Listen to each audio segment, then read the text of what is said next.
Ladies and gentlemen, greetings, greetings, welcome. Welcome to all my enemies and all my friends. This is the Uncle Vigilante show. And as you know, this is the show that does not tolerate sponsors. And it's brought to you today by Lefty's Spices Hot Barbecue Sauce. This is so delicious. I cannot tell you that if you are outside on this Father's Day weekend and you're grilling some chicken for your family, there is nothing better than Lefty's Spices Hot Barbecue Sauce. Did I mention I do not tolerate sponsors? Well, I'm glad you're here tonight for this announcement. Actually, guys, I just have to tell you, something special happened today. As you know, well, first of all, pound that like button right away, okay? And hit that subscribe button. Let all your friends and family members know who you want to get into crypto that this channel exists. It is dedicated to crypto newbies. And you know, the reason why is because I'm a newbie. I'm a relative newbie. And this is just documenting my journey. And like I said, I don't tolerate paid sponsors. But I do want to let you know that I received a care package at my post office box. Yeah, down below, you know, Uncle Vigilante, I don't charge a subscription fee. This show is free, but I do have a P.O. box, and I've encouraged people to, hey, send me a letter, whatever. Well, one wonderful soul, I have a video way down below. It's after I got stung in the eye with a wasp where I wasn't on camera for the whole thing. And I was just kind of doing a rant in my backyard, speaking to the backyard and speaking to you. It was a fun video. If you haven't seen it, you should go watch it. But I give you some grilling instructions. And I was talking about Lefty's hot barbecue sauce and Lefty Spices. And I was like, so damned sad, because this is the best barbecue sauce on the planet, I swear. And I ran out. I was at my last bit, and I had gone online. I went to Amazon. I couldn't find it.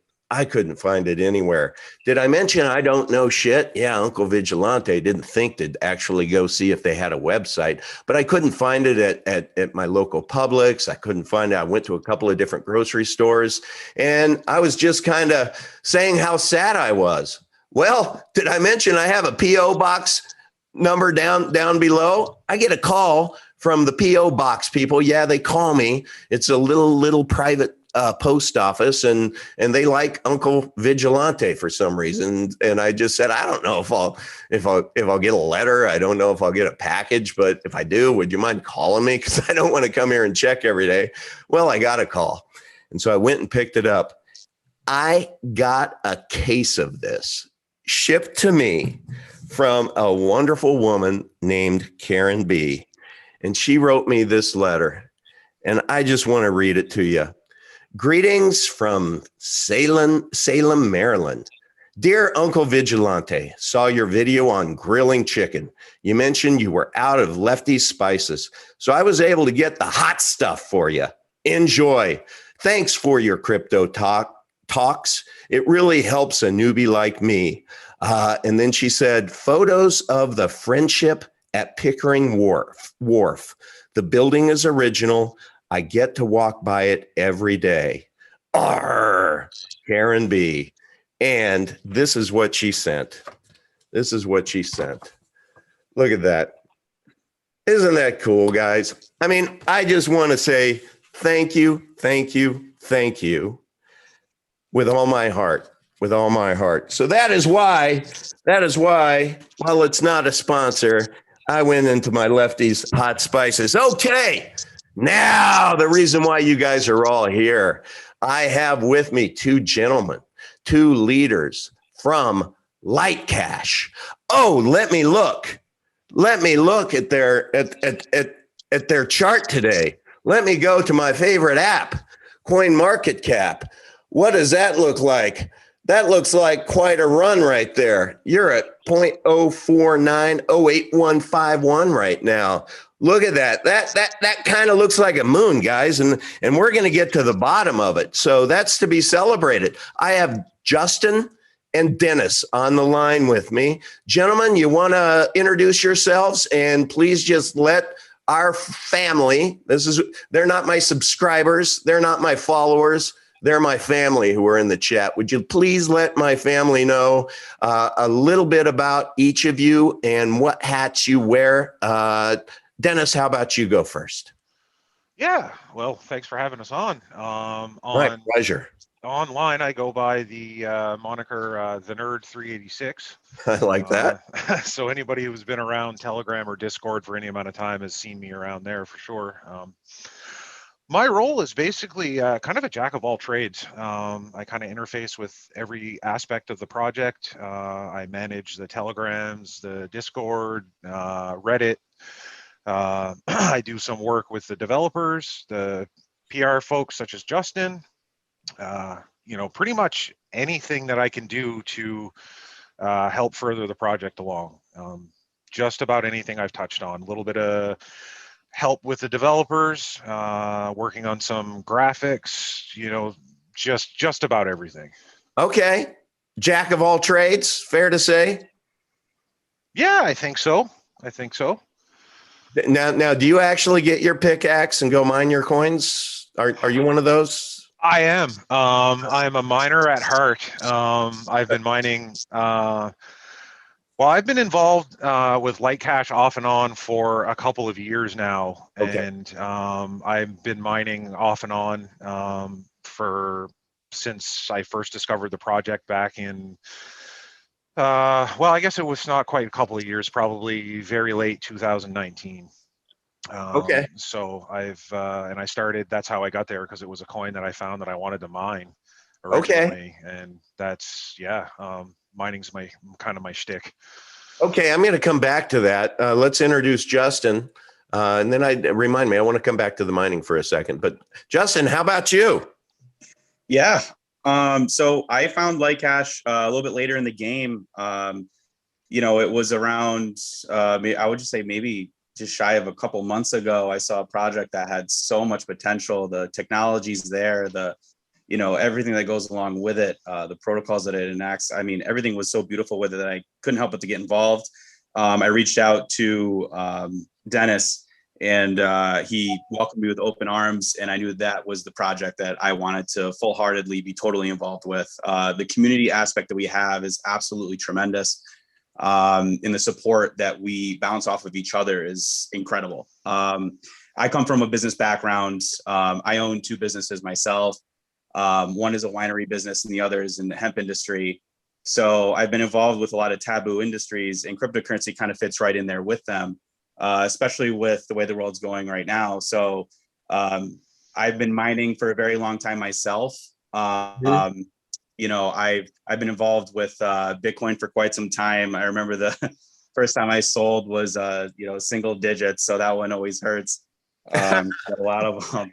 But I've been in it for quite some time, and people always, I bring it up in the business world, and people used to laugh at me. And I was on Channel 10 nationally for a coin that I tried to get off the ground that wasn't so successful. I was by myself with it.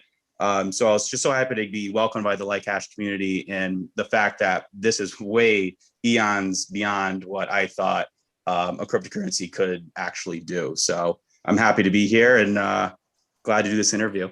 That's cool. So you bring marketing expertise to it then? Absolutely. Yep. Okay. Excellent. Well, I wanted to go back to the mining. So you'd mentioned that was kind of your, I don't know, heart and soul or whatever. What is it about the mining of LightCash, or did you mine other coins before where you had that experience? Because I find mining fascinating. I have yet to, go down that rabbit hole. But tell us, how would one mine LightCash? Well, yeah. To answer your first part, I've I've mined coins before and after and in between LiteCash. I'm involved with a mining centric community on Discord. I've mined Ethereum, I've mined Ravencoin, I've mined Bitcoin way back when I first discovered it. Like Justin, I had some experiences with Bitcoin that I'd probably rather not talk about because it's a little embarrassing. But mining Litecoin is, I mean, it's there's multiple ways you can mine it. I mean, this is a type of coin that requires a GPU graphics card to mine. So you need something like an NVIDIA or an AMD card, that kind of thing. So this is not one that you could mine on your phone, for example.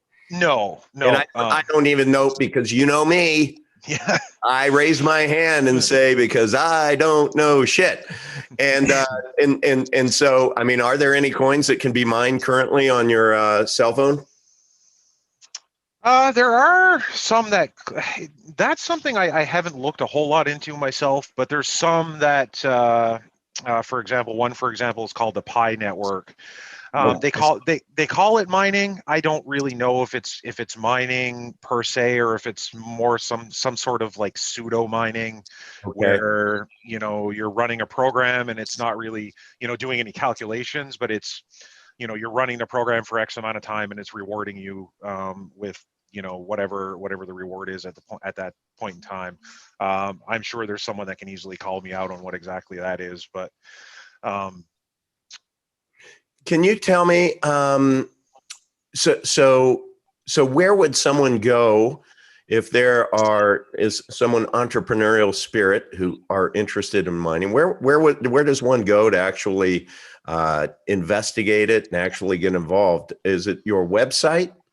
Yeah, we have light-cash.com /mining.html. Okay. There's a link on the front page there. Sometimes it's a little hard to spot. All right, let me do this. Let me do this, because we want to be full service here. Where the heck is it? I'm trying to find. I don't know why it's not coming up. That's crazy. That's crazy. Okay, I'm going to have to abandon this. I was going to share my screen and go to the website, but it's not. No. Did that work? No, it didn't. It didn't. I'm going to try one more time. Guys, sorry for this. It's just not picking up. There it did. There, it picked it up. All right. Can you tell me, can you see this? Well, you guys. Yeah, we can see that. Okay. So why don't you take us through this? So first of all, LightCash, let's just unpack it a little bit so everybody knows. And, I think there's a lot of people tuning in who the big speculation is that you might be the choice for TDV, the Crypto Vigilante's coin pack. And you're a privacy coin, first of all, so that's good. That's why you're talking to me, because I'm the privacy uncle. I really love everything about every coin out there that has the end game of privacy, that can protect our financial future. And I really, really do not look at the landscape and view any of you as an either or, but I look at it as a both and. And just to tell you guys a quick story, I had somebody told me I should get this guy on who had a coin that he was promoting, and I did, and I just don't know shit, guys. And so just a nice guy, and said, yeah, sure, come on, talk about the coin. And then I got a nice admonishment from someone I respect a lot, that said, it's a shit coin, and you're going to hurt people by promoting that. And he said, I responded, I said, "Hey man, I am so sorry. I had no idea." And he said, "Do your own research." And so I made the decision at that point in time. First of all, it hurt me a lot when I heard the words, "You're going to hurt people," because that is totally counter to my personal mission here of working with newbies like me and trying to keep all of us safe right down the middle of the fairway. So I took that to heart and I decided that I needed to figure out what are the right questions. How do I unpack a coin? How do I determine if it's an investable coin or if it's a shit coin? And that's why I started the Shitcoin trials, so that people, it's an open invitation for anybody who wants to come on that has a coin or a project, especially in the privacy space, is come on and let's talk about your project. Now, I'm not here looking to make any recommendations. I'm just here to be able to ask questions so that the family in the chat and those watching afterwards can make their own decisions. And so that's the platform. I just wanted you to know. So that's why I'm going to ask a lot of questions. And if it turns into a LightCash infomercial, fantastic. If it starts to get painful, fantastic. I'm just the conduit here, and I do have some submitted questions, and I'll get to those. They're kind of fun. But that's all preview for let's walk through and just start with the basics. This is your website, light-cash.com. If you look at the top, you have the white paper, Explorer, features, exchange, commerce, merch. But let's look at this, the speed of light. LightCash is the first fork of Beam. We removed the founder's reward and are 100% community funded. LightCash provides what today's cryptocurrency enthusiast craves: high speed, compact size, privacy, and low fees. A new white paper is now ready to explain the evolving goals of LightCash. Dennis or Justin, you mentioned that you wrote the white paper. So instead of us going to it and reading it, why don't you give us a really good overview so that we can maybe bring the cookies down from the top shelf down to a shelf that even I can understand them.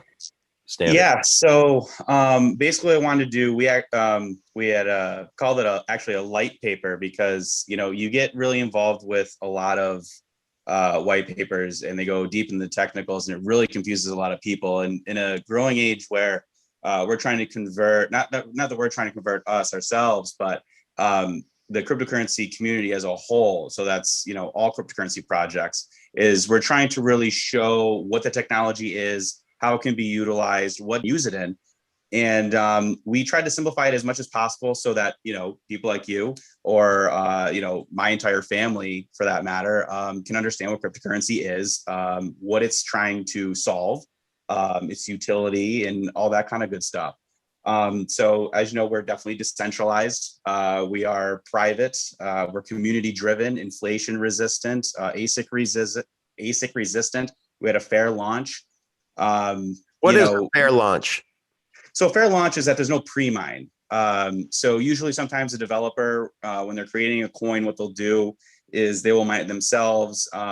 Sometimes they frame it in a way where they're just making sure everything works. But most of the time, they'll get the easiest coins to mine, and then, they've got free range to do what they want with those coins. That's just not LightCash. Okay, so can I stop you right there? So then when we see no pre-mine, that would, to me, what you just shared sounds to me like that is a really good hedge or a signal that you're not a pump and dump, right? So you have all of the miners who go get their goodies and they get all of their coins. And then ultimately the mission is to be able to push the marketing to the next level, get the communities excited, and then ultimately figure out how to launch it and get a lot of excitement to where people buy in and get a little FOMO, and then it goes up here, and then boom, the people who had pre-mine dump, make a shit pot of money, and there's people like me holding the bag. Is that fair? I mean, no, I mean, most projects, I mean, you know, Beam, the project that we're forked off of did have that. And, you know, we wanted to kind of forge our own path and be more fair with the community. And that's exactly what So we what do you mean? accomplished. What do you mean Beam had that? I'm unfamiliar with Beam. What is Beam? Nerd, if you want to chime in on that one. Yeah, so Beam was one of the kind of first coins that was based on, not the first, but one of the first few that was based on Mimblewimble. Okay. And our project kind of took the code from Beam, and we did what we call forked it, which means it's all open source code. Everything's, you know, open to the public. Our developers forked it and kind of we wanted to create our own ecosystem and kind of forge our own path, like Justin said. So Beam is kind of our origin. Does Beam still exist? Yes, they do. Movie question here. Yep. Yeah, they do. Okay. Okay. So Beam still exists.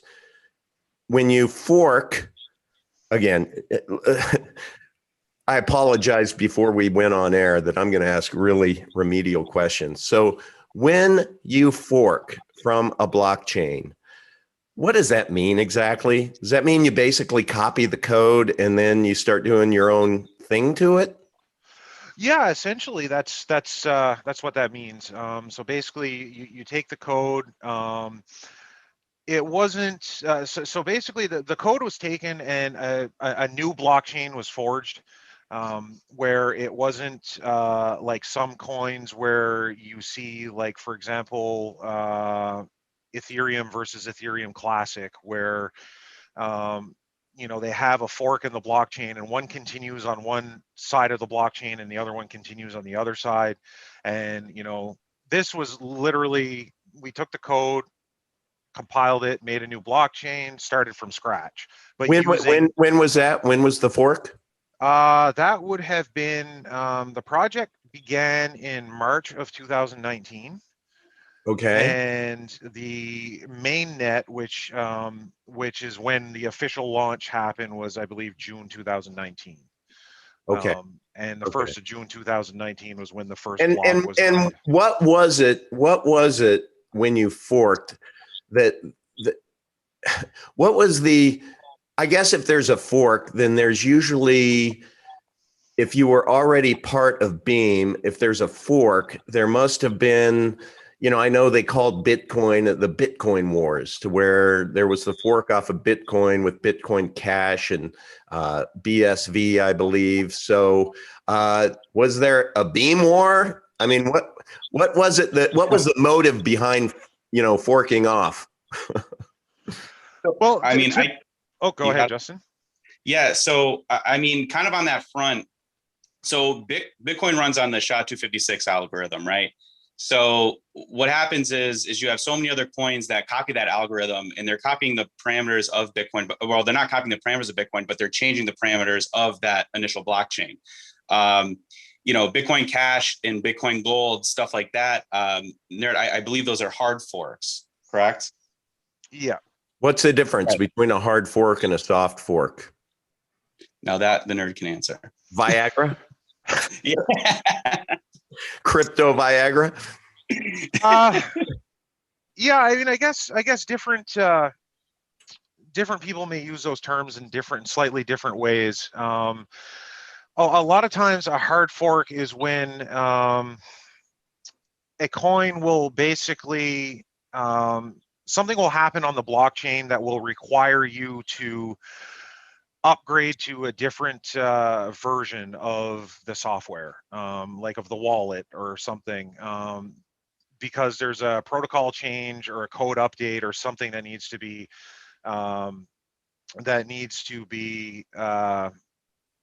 implemented so that they can keep going in whichever direction that particular project wants to go in. Okay. What we did with LightCash,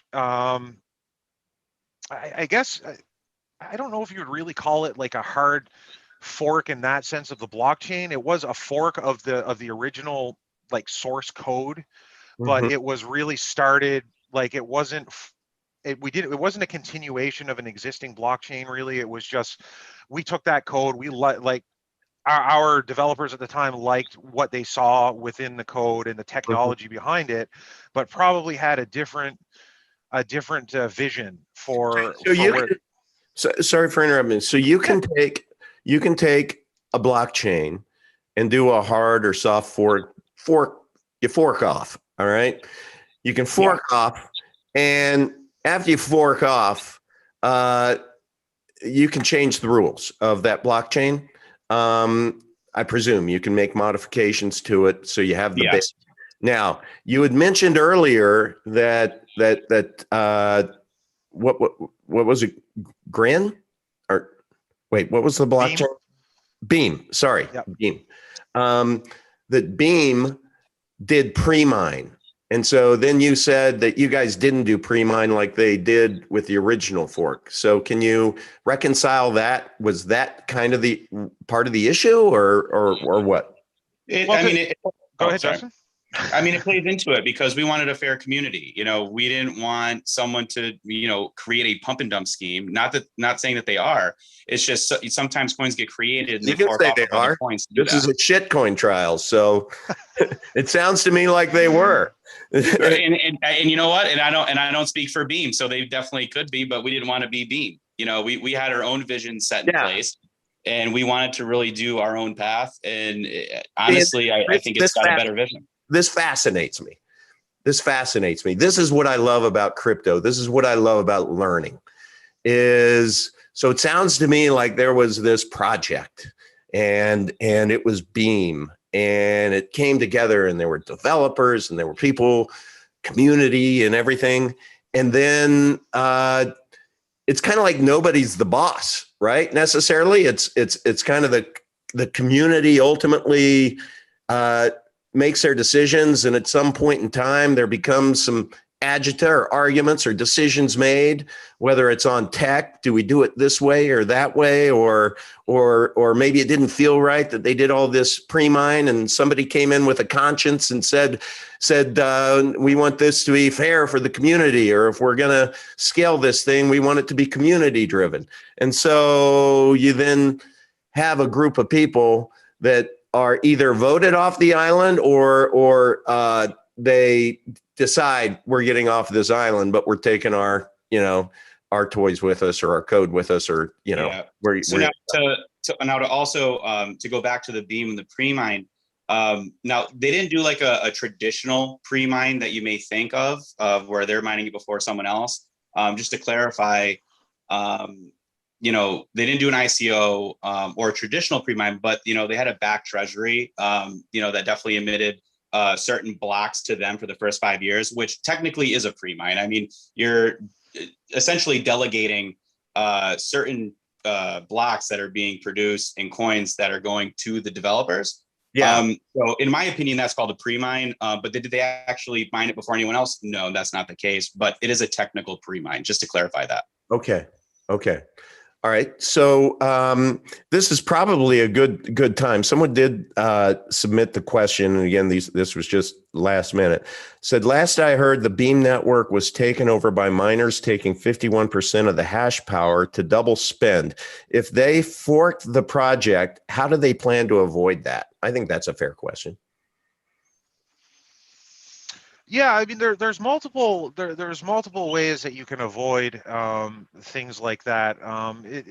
In any cryptocurrency that does have mining, there is the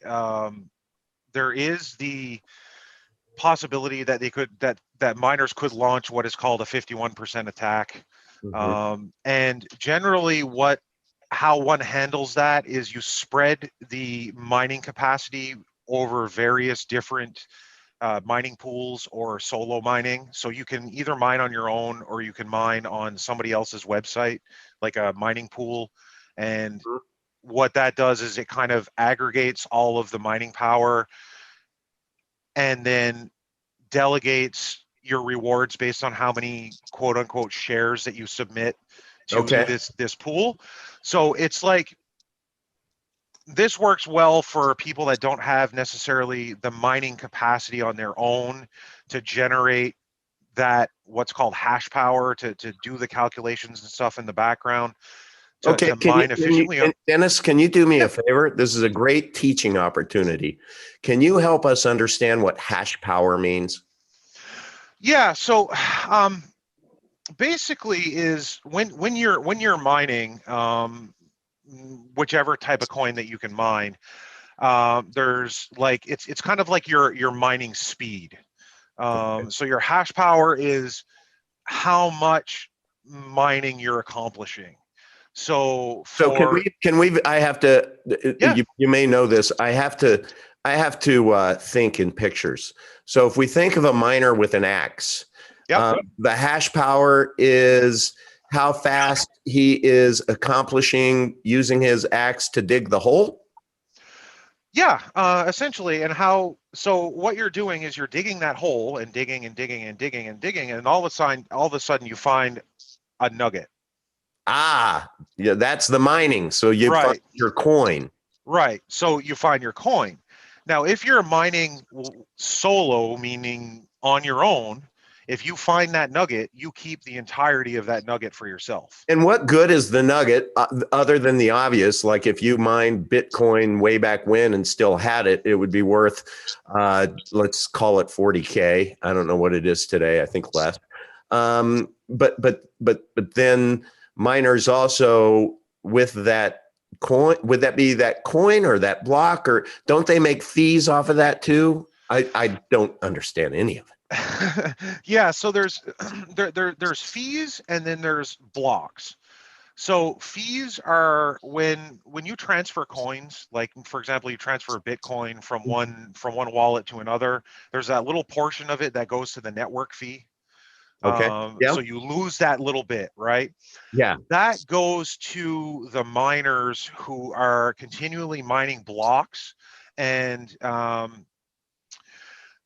those basically those fees are incentives for the miners to continue mining, especially after the blocks run out, because with a lot of coins there's a set amount of coins that can be mined overall, period. Like Bitcoin has what I forget off the top of my head what it is, but they have a certain amount of coins. Yeah. So Bitcoin, I think their max supply is 21 million. Right. What is your max supply?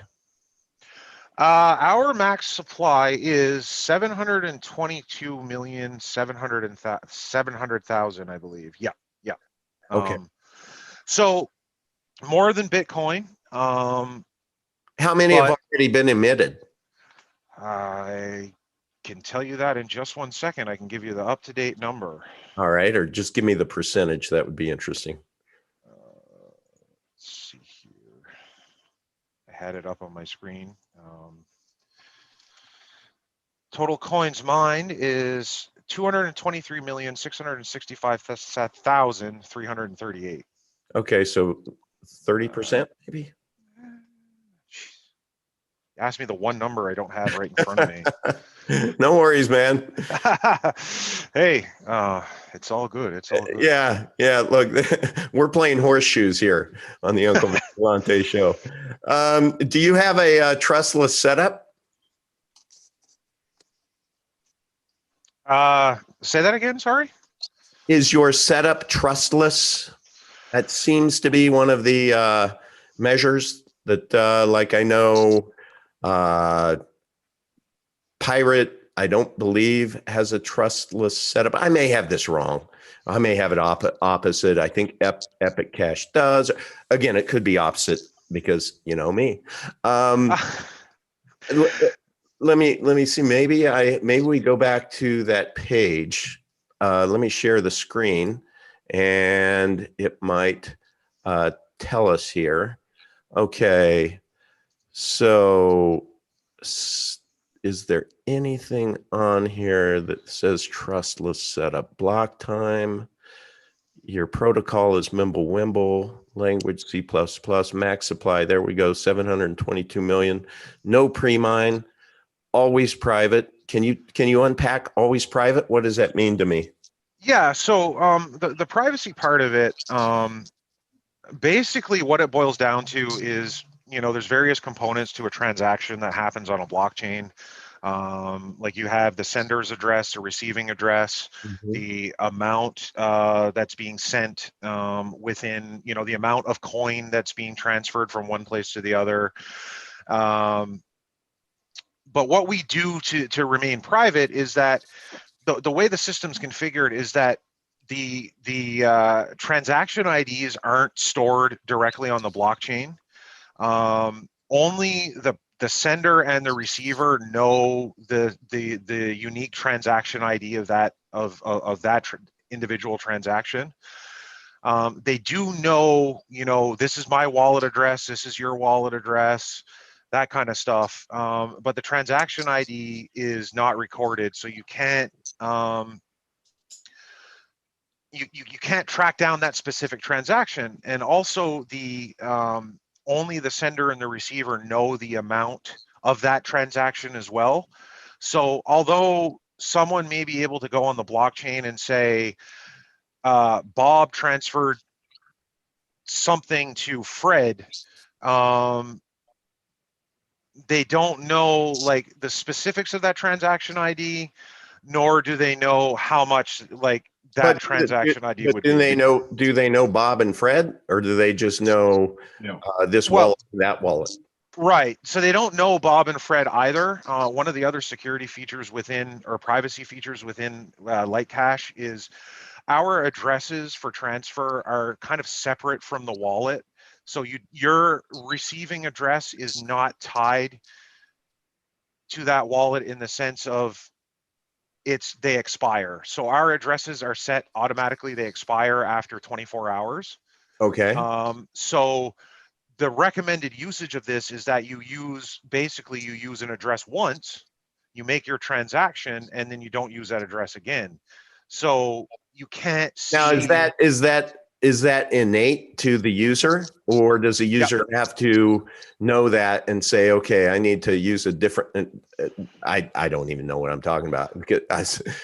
I was thinking I needed to do something to make sure this is a different transaction this time, or is it just all happen magically within the magic of your blockchain? Right. So by default, the addresses, when you go into the wallet and you click send, it creates a brand new sending address. So it'll create a new sending address when you go to send. So that's a unique address for that transaction unless you tell it otherwise, basically. When you click on receive, it will also automatically create a new address. And those new addresses that are created with when you click receive, what it'll do is it will allow your wallet to recognize that address for 24 hours. Okay. Because one of the other features of LightCash is when you're transferring from one wallet to another, both wallets have to be online at the same time. Okay. So you can't transfer, like if you're transferring me, say 10 LightCash, my wallet has to be online to receive it while yours is sending it. So they do a connection basically between the two of them. So if you try to send me something and I'm not online, that transaction will quote unquote fail, but the coins will be returned to your wallet. So if I wanted to surprise my daughter with a birthday gift and just send her 100 LiteCash, I really couldn't do that. It wouldn't show up in her wallet. I'd have to say, honey, Papa's going to be really nice to you. Will you turn on your I guess it would be your phone or computer?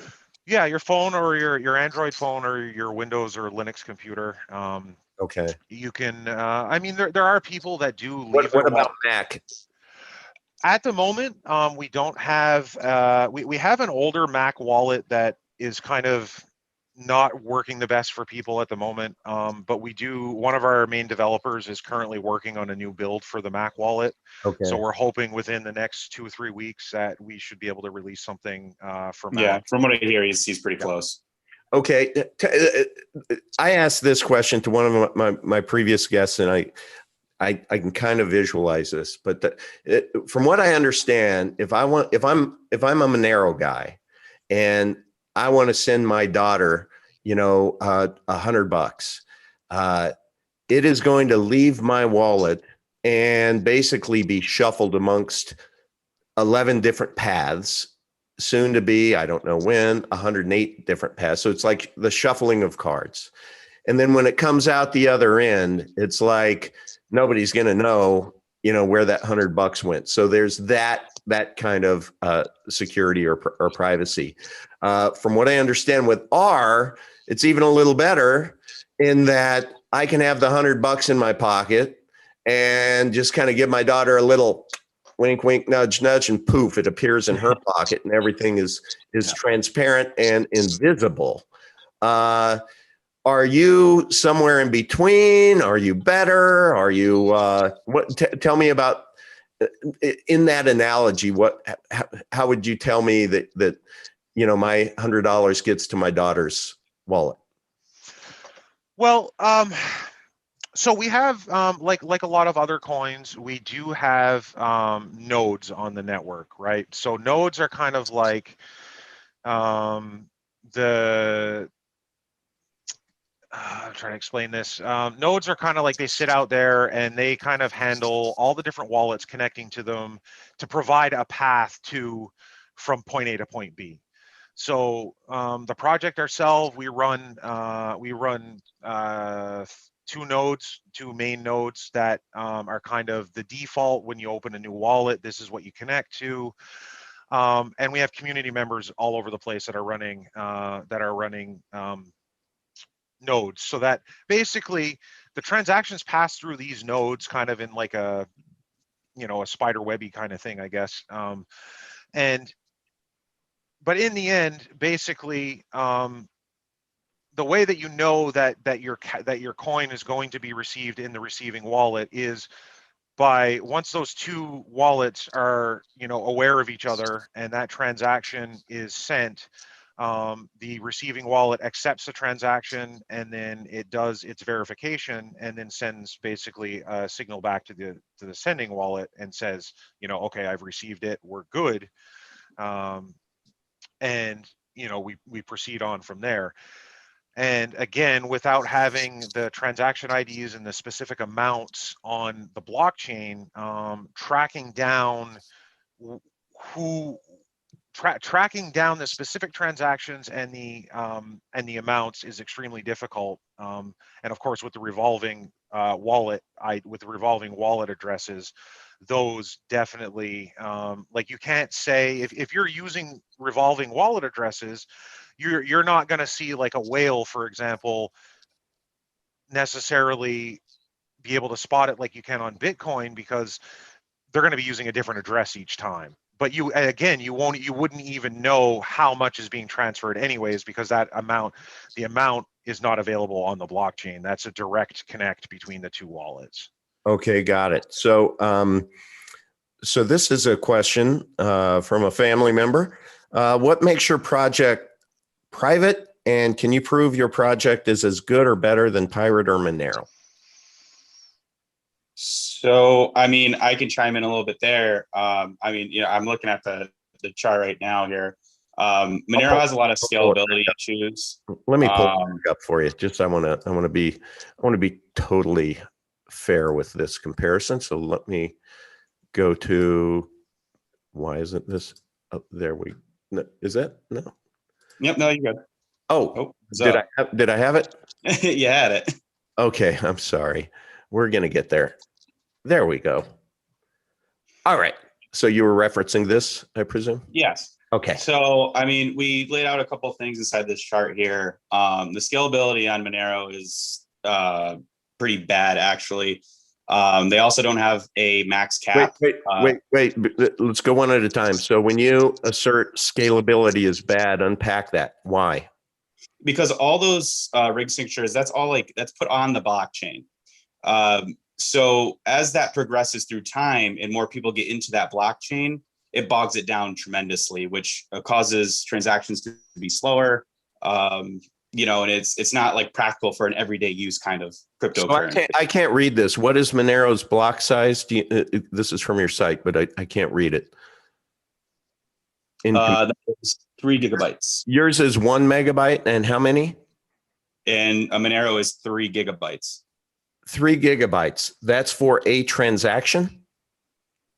For the block size, yeah.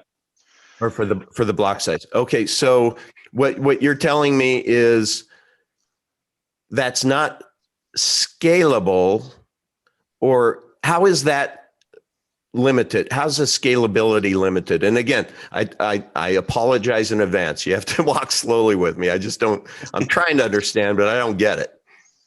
Yeah, I mean, essentially is the more that gets put on that blockchain, and when you have Qt wallets running, or any sort of wallet really for that matter, when it has to try to catch up, it's got to record all those. So what we did with LiteCash was essentially get rid of that aspect of it through the Mimblewimble protocol. And what that does is allows us to what are you stripping out to get it down to 1 megabyte?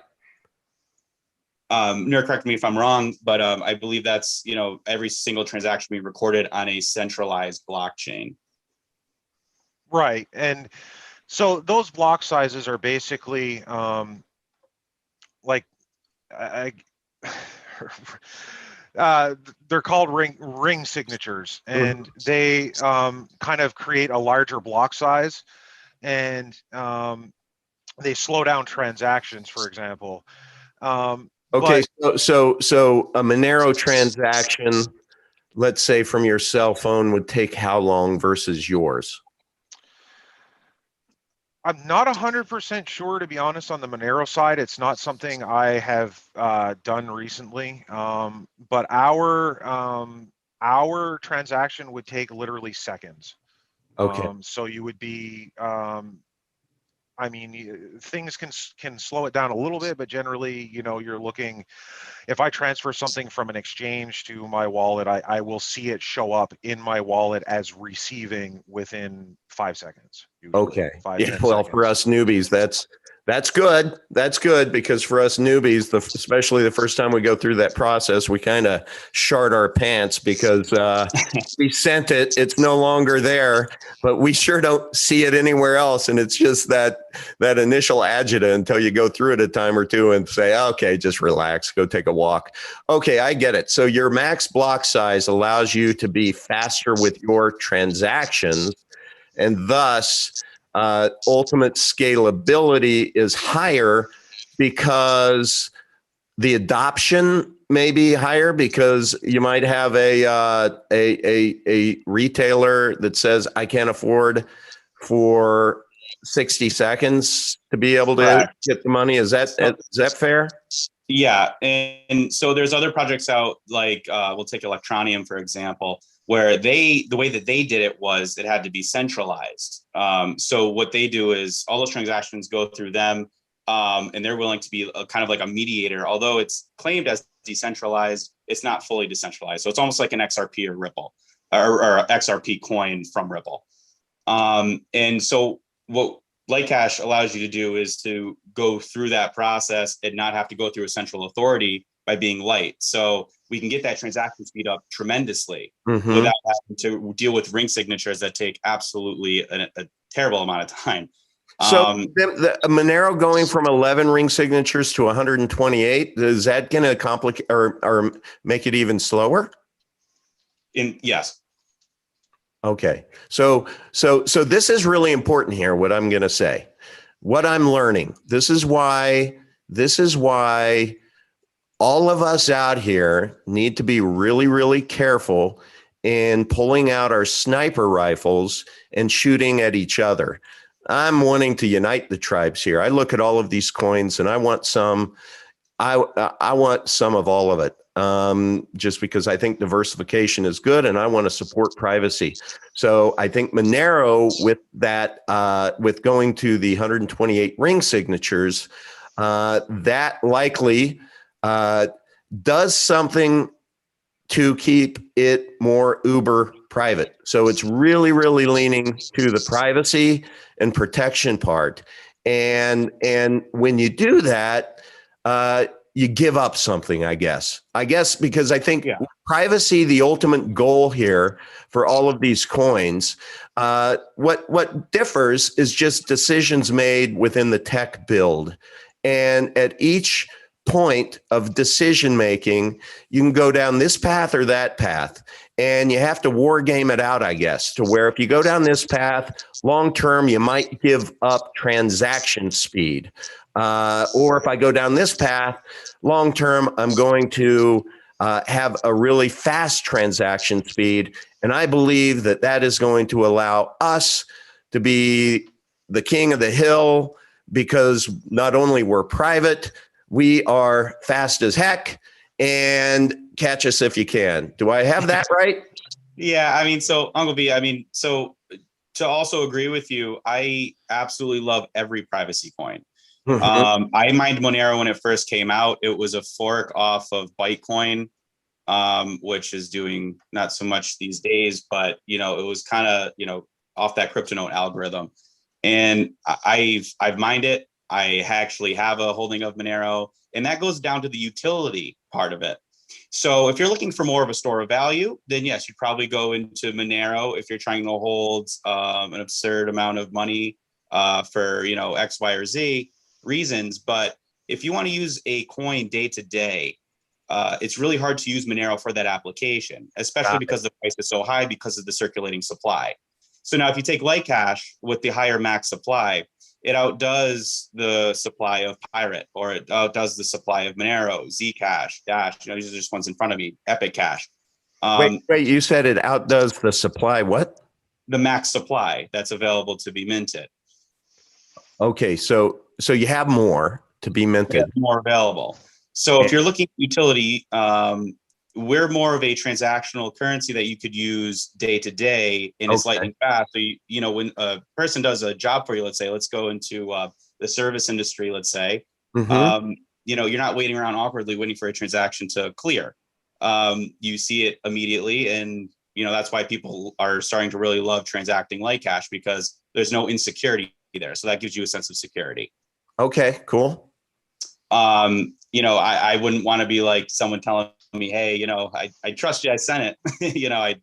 I trust me, I sent it, Right. So to alleviate that stress on anyone that's transacting any kind of currency for that matter, we're really emulating and mimicking, I guess you could say, fiat cash, except in a new digitized world. So as the world progresses, as you know, everything's becoming more digitally enhanced. Governments are starting to track stuff like that, which is a big draw to privacy coins in the first place. And LightCash can be that bridgeway between keeping the privacy of actual cash, which people like to say cash is king. LightCash is essentially could be king of the privacy world, of the new digitized world that we're experiencing now. You know what cracks me up? I'm going to stop sharing here just to be able to look everyone in the eye.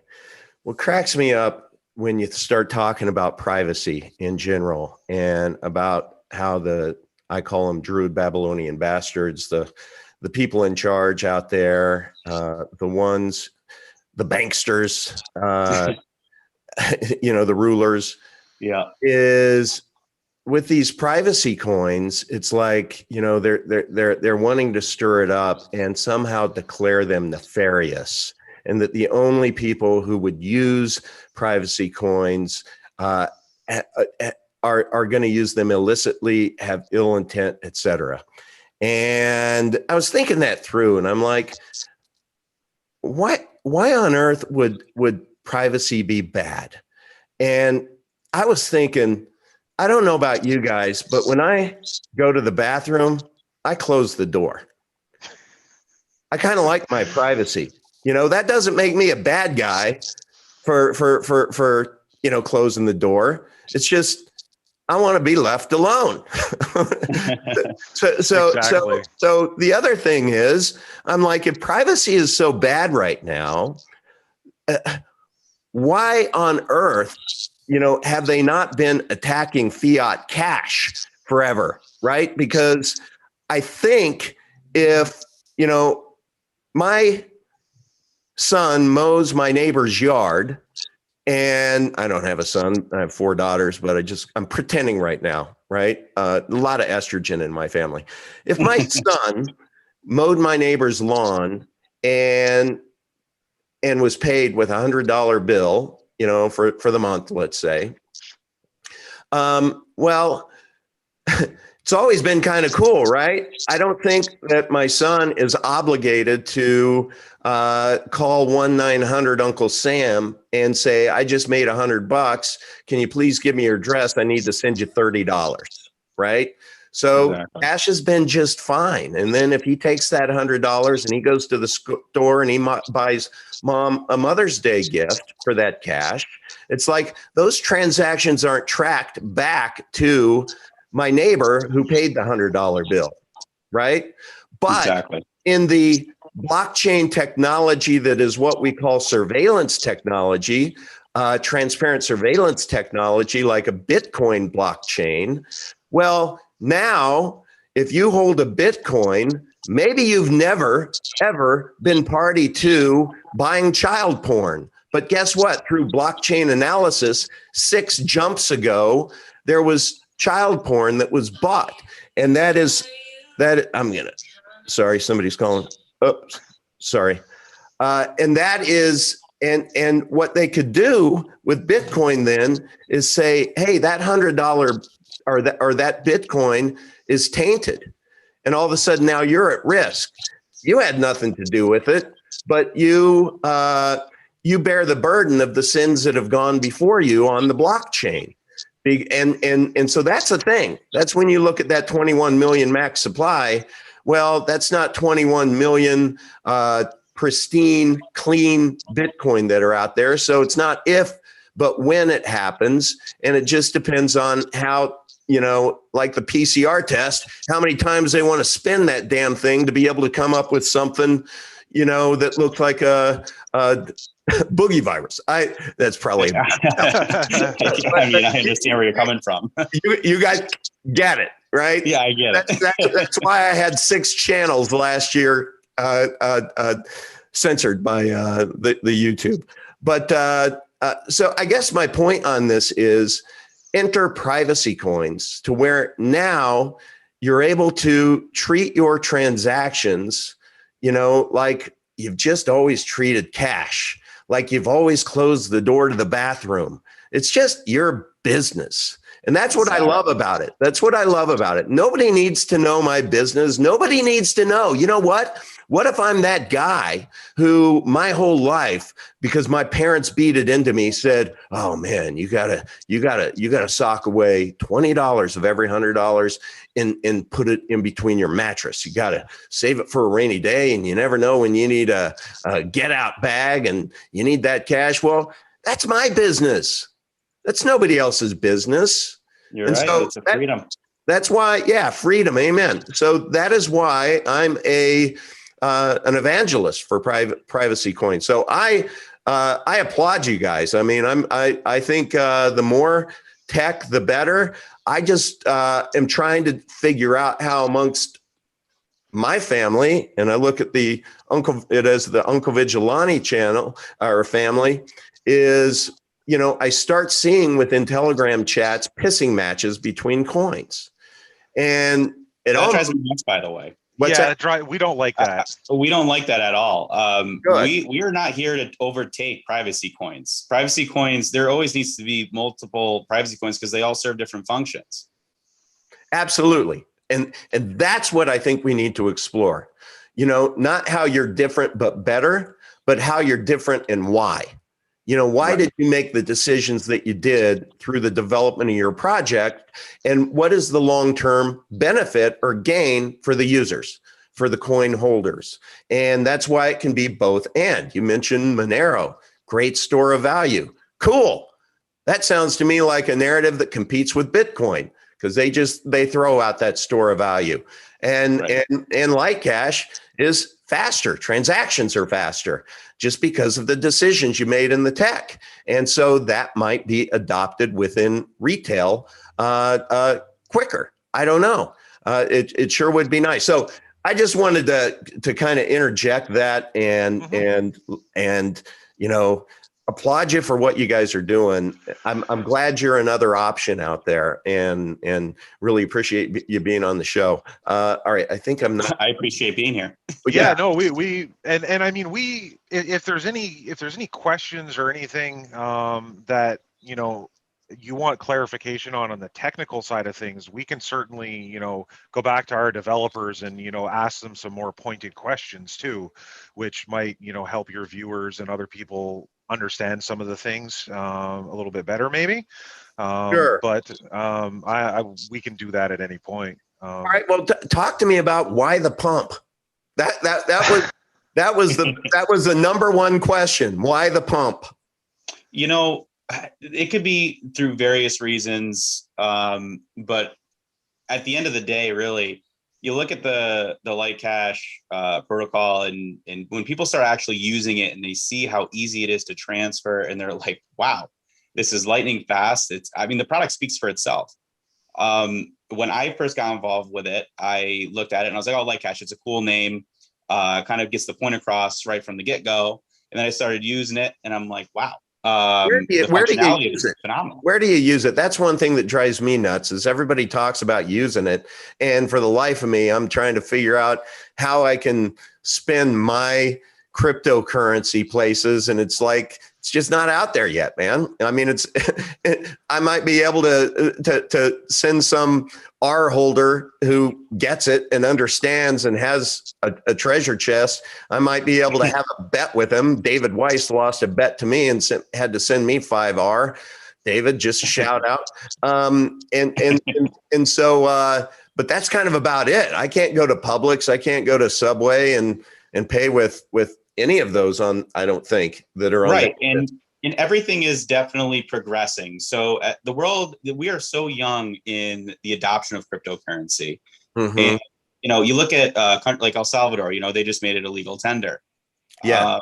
Do they know that LightCash is an option? Probably not. It's going to take a lot of marketing and stuff to get it to that region of the world, maybe where it's not there yet. But the product will speak for itself for its functionality. So, I've used LightCash. I've been using it between myself and a friend of mine to pay for things because we believe in it so well that we don't even transfer cash, the US dollar at all anymore. Me and my buddy that love LightCash, we'll just pay for each other's stuff in LightCash.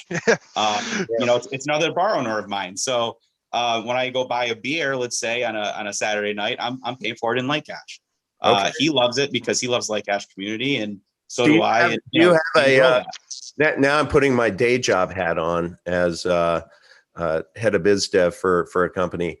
So I know to be able to have that kind of adoption, ultimately you're going to need, I fundamentally believe you're going to need feet on the street out there. You're going to need a bunch of 1099 people who are motivated to be able to go door to door to retailers and be able to quickly elevator speech explain LightCash and be able to, like that, tell them how that they could start taking LightCash.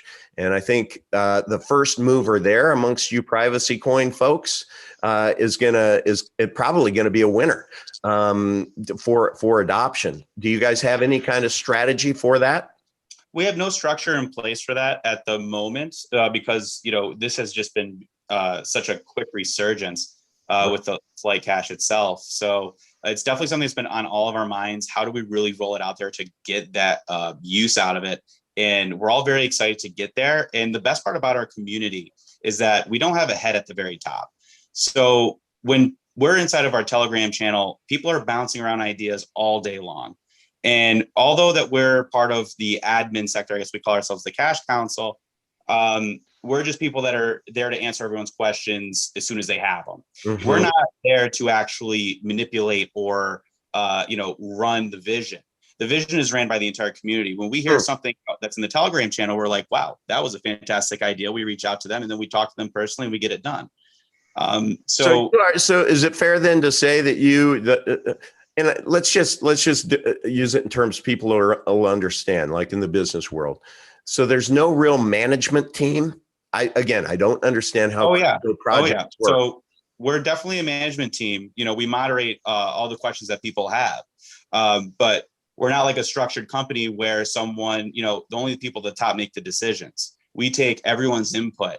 And you know, it's very democratic in that sense. Is there kind of a designated leader amongst your company? Or I'm saying company, I'm just using business terms, but right. project, I said, is there like a project leader that is, you know, it would be all of us over at the Cash Council. I don't know, Nerd, what do we got? Like 8 of us, 9 of us?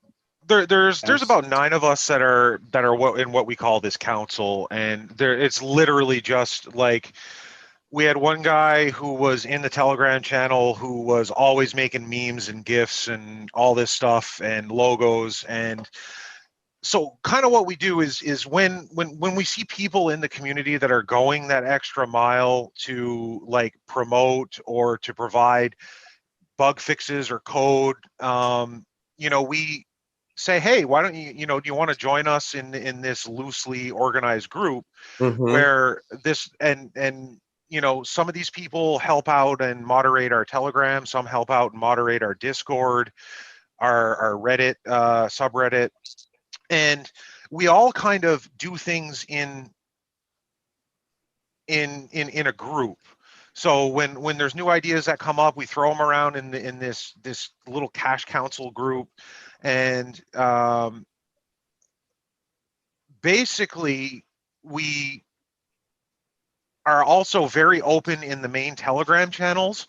So we're, you know, like there's none of our business or anything that we would have any problem or anything discussing openly out in the Telegram channel. It's just sometimes, you know, you yourself have Telegram channels, and you see when you've got, you know, we've got over 500 members in Telegram now, and sometimes the screen scrolls so fast that you can't read it.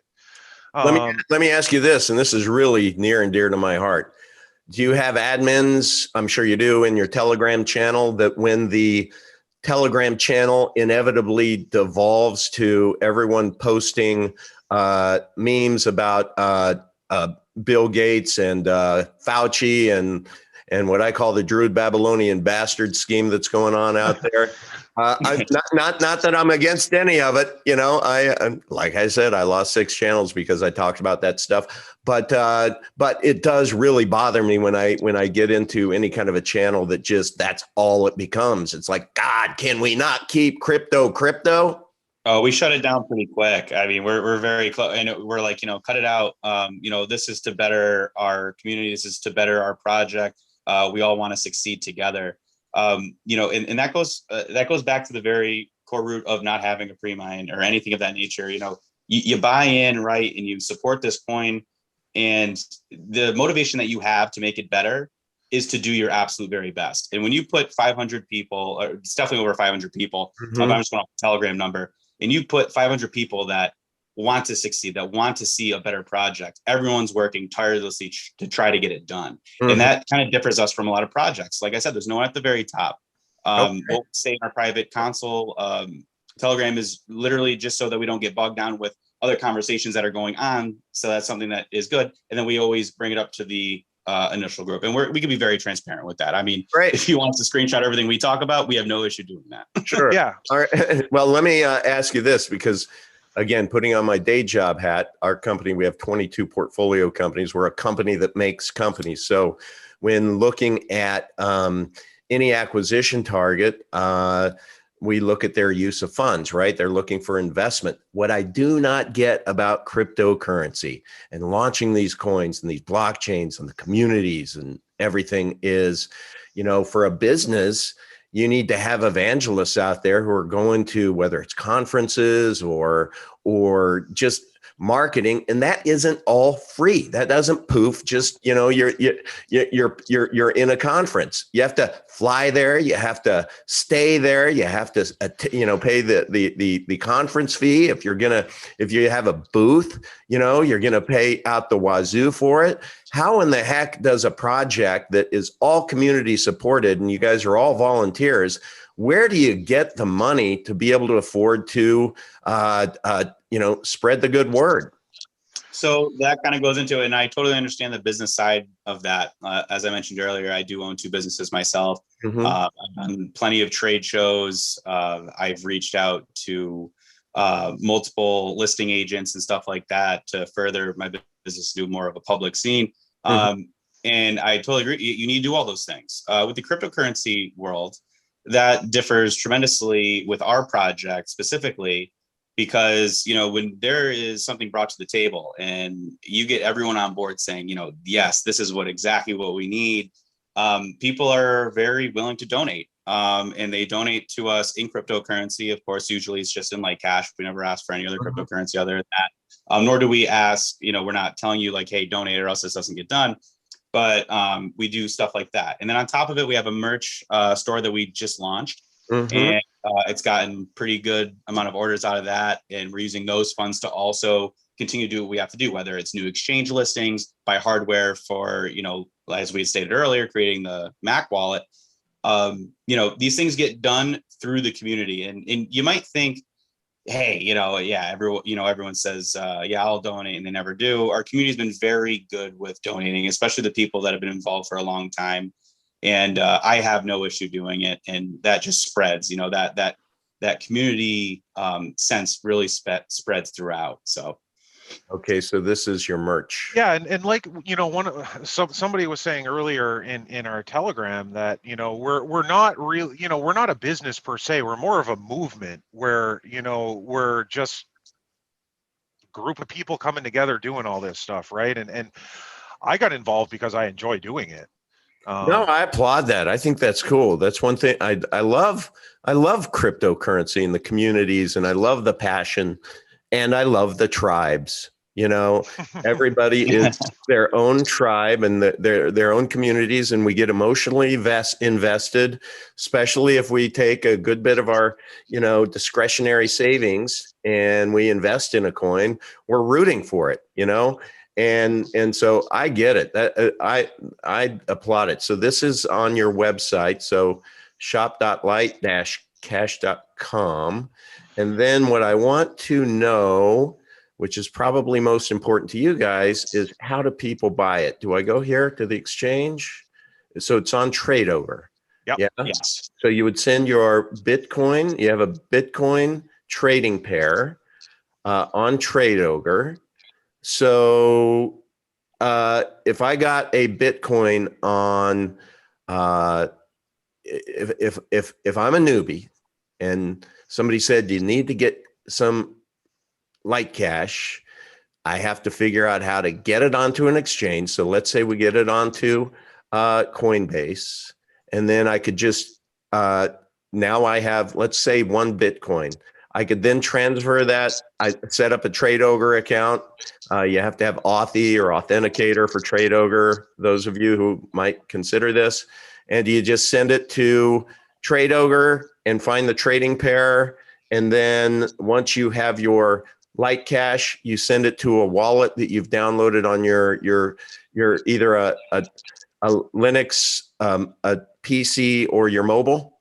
Yep. Okay. Yep.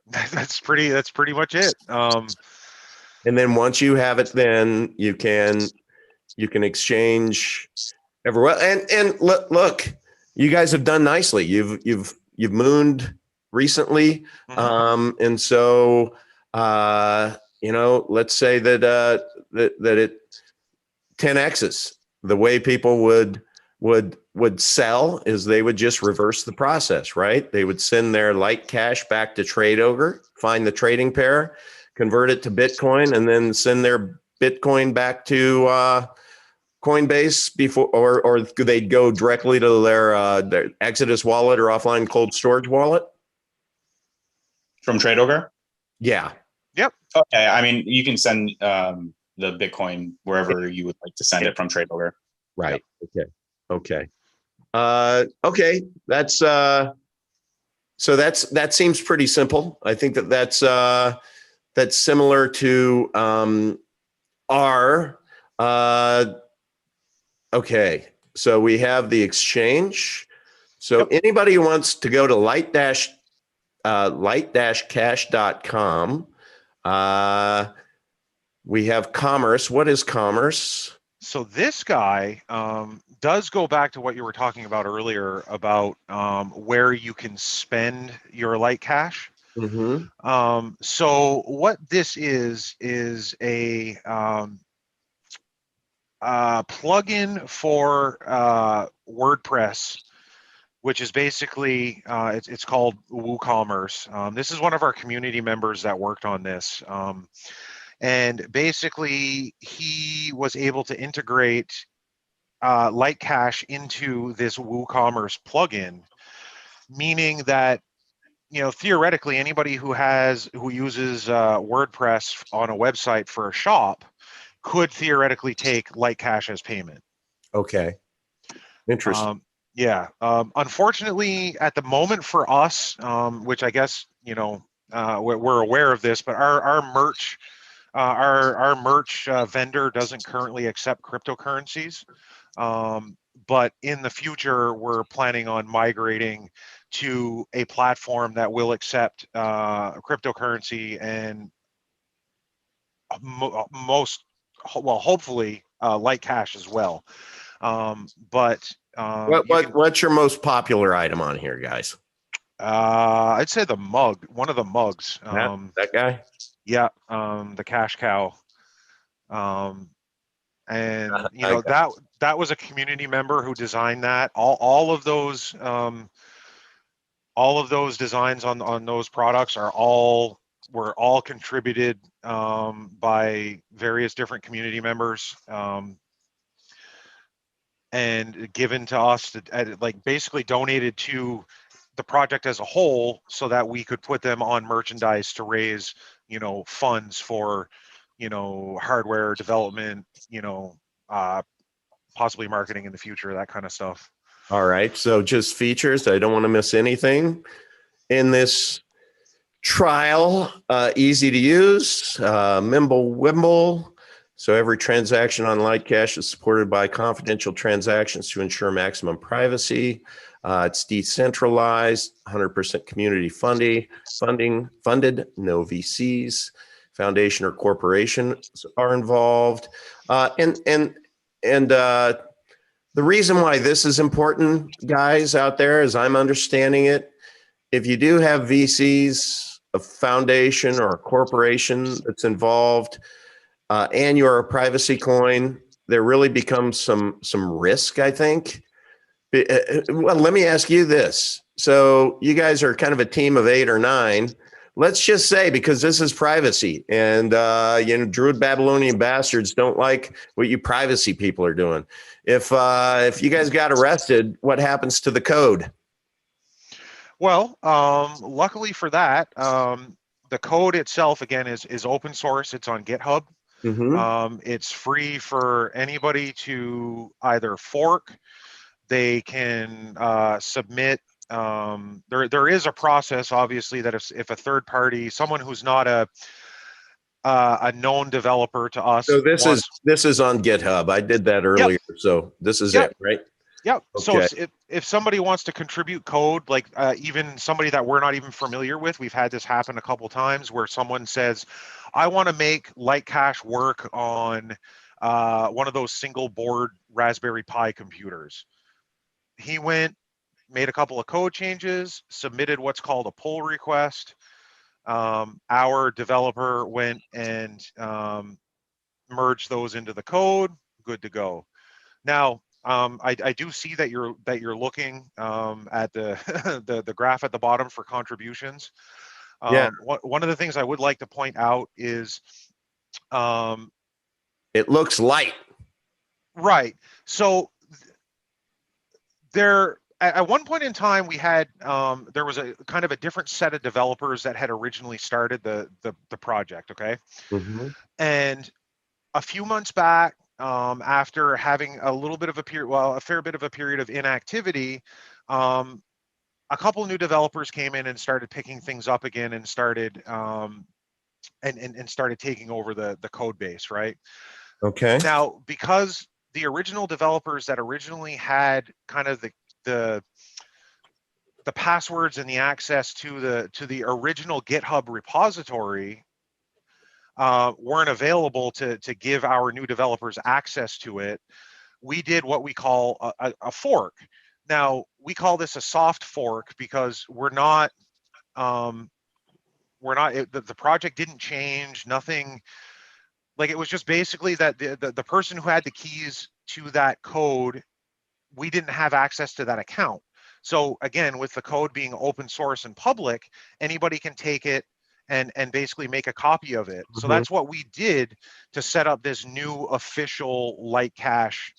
So in essence, your new fork or whatever began in May or April, to where you guys started developing on it again?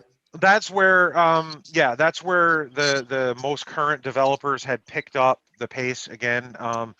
There had been some changes made previous to that, and by some of the older developers, but again, they kind of fell off the radar, and we started, kind of started fresh with the same code. It's the same project. Okay. And actually, our code, for the most part, is still compatible with any of the old versions. So fundamentally, nothing's been changed as far as the very basics. So right now we're working on improvements to the wallet. There's a few display bugs. There was a few features that needed to be implemented. That's kind of what we've been looking at right now. Okay. Yeah. Okay. So roadmap, project started, mainnet launch, desktop wallet, project updated September 19. So from November 2019 to April, so that was what we were looking at. So April 2020 was when development resumed. Yeah, and I think there may have been some other things done in between those, but I'm not 100% sure. I gotcha. Okay.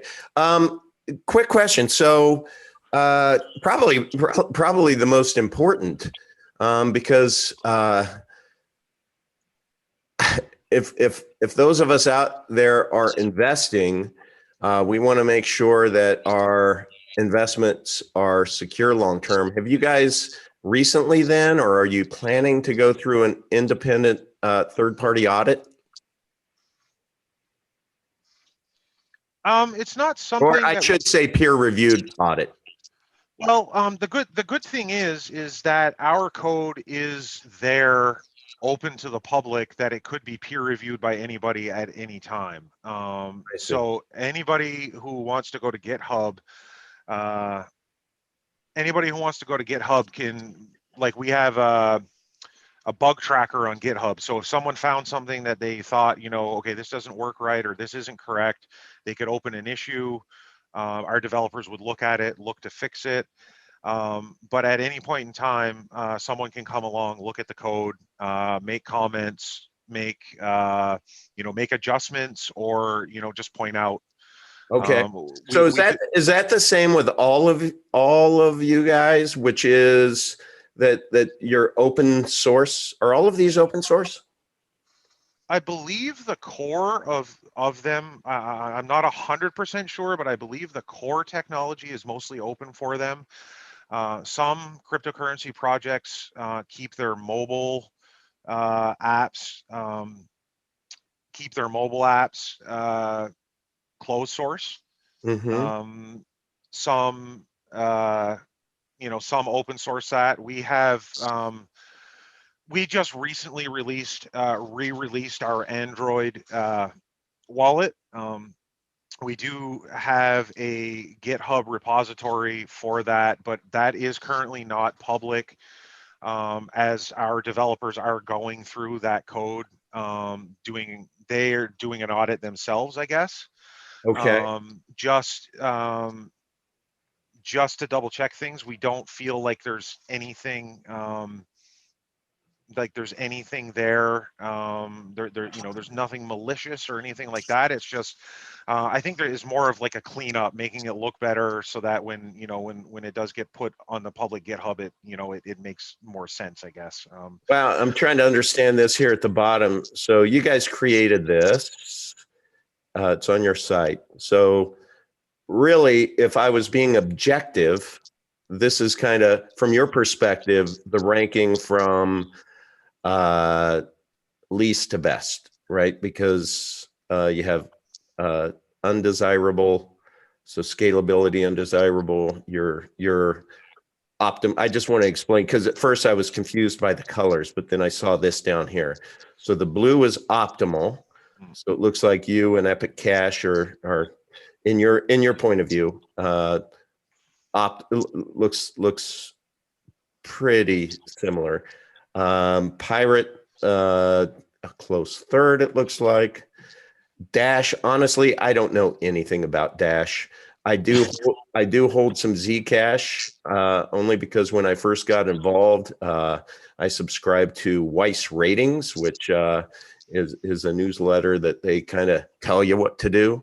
And so they said get some, and I did, and then they said sell it, but hold a little back. So I think I only have like 10 Zcash or something like that. But so I didn't even know what it was. So, and Monero, I love me some Monero. So, okay, got that. That's helpful. So those are all open source. So all of these people at any point in time could have a peer reviewed audit on their, okay. Yeah. Which a peer-reviewed audit is just people coming in trying to break it, right? And seeing if Right. it, okay. Yeah. Okay, cool. Thank you. That's helpful. Okay, so we're back to, I think we covered your website, so everybody knows where to find you, how to take a deeper dive.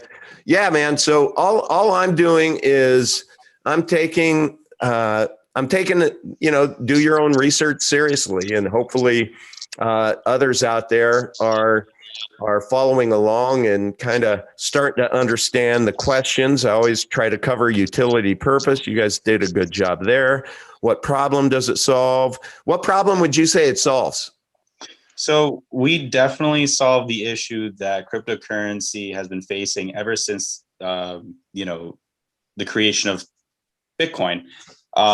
We're trying to make it a usable currency, or I guess in their case, a store of value. You can't really go to a place and really use cryptocurrency even to this day. No matter which country you go to, it's become a lot easier, but it's not readily available. So creating a blockchain like LightCash that can solve that kind of issue is tremendous. You need speed, you need security, you need anonymity. Mm-hmm. You need all those things in order to make it act just like fiat cash. Without that, it's really hard to go into using it as an everyday currency. I mean, it's called cryptocurrency. It is supposed to be used as a currency. That was its main functionality. If you look at Bitcoin's white paper. So are you familiar with the term BHAG? BHAG. No. Okay, so I'm going to tell you what it is, and then I'm going to ask what's yours. So from a group of 8 or 9 of you, a BHAG is big, hairy ass goal. There was a book written on it. And every company, and I know you're not a company, but every project should have a big, hairy ass goal. And it sounds to me like yours is to, become digital cash. So to replace paper cash with being digital cash. Is that fair, or am I stretching? That you're pretty spot on there. We really want to emulate that.